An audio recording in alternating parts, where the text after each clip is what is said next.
Bonsoir. Ce soir à 21h30, nous vous proposons sur TF1 une grande soirée de hockey sur glace avec les rencontres qui opposent les 4 meilleures équipes, URSS contre Suède et Tchécoslovaquie contre Canada. Dimanche soir, c'est l'une de ces 4 formations qui sera sacrée championne olympique. C'est l'événement de la journée. Descente féminine sur la piste de la Yaorina a été annulée en raison du brouillard. Elle devrait être courue demain. Le match entre la Suède vient juste de commencer. La vedette de l'équipe soviétique est le gardien de but, Vladislav Tretyak. C'est le sportif le plus récent. Je vous en propose un portrait réalisé par la chaîne de télévision américaine ABC. 41 minutes, 40 secondes.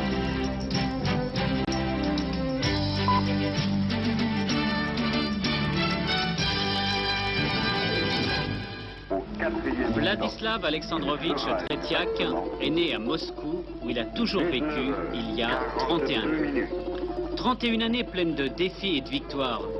Tretyak est un modèle dans une société qui croit au modèle. Il est l'exemple même du champion soviétique, décoré de l'ordre de Lénine, membre du comité central des jeunesses communistes. Il est sans doute l'athlète le plus respecté du RSS. 42 minutes, 20 secondes.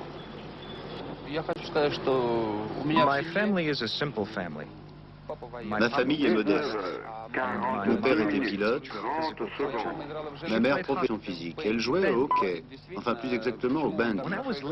Quand j'étais petit, mes parents ont insisté pour que je fasse énormément. Je skiais très bien, je jouais au football aussi.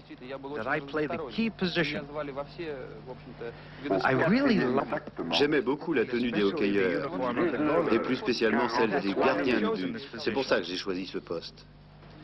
Tretyak joue au club de l'armée rouge et il fait son footing dans le parc d'un ancien palais des Tsars.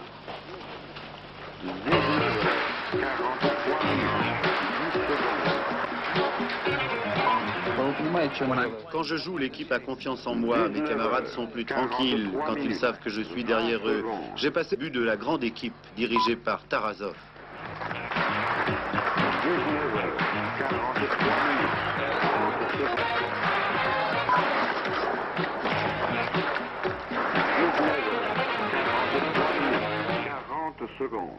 Et il est là grâce à ses dons, mais aussi à son travail.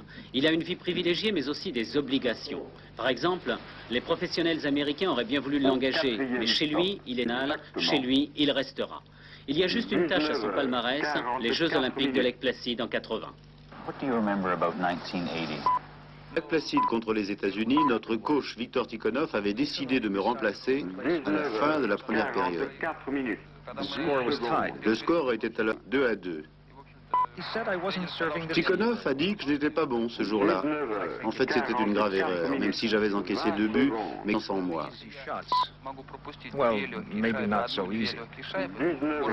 Et puis, il savait qu'au moment crucial, j'avais toujours répondu présent. Quand on m'a fait sortir, on a décapité notre équipe. Tikhonov a reconnu plus tard qu'il s'était trompé. En fait, je suis sûr que si j'étais resté, on aurait gagné. Au 4e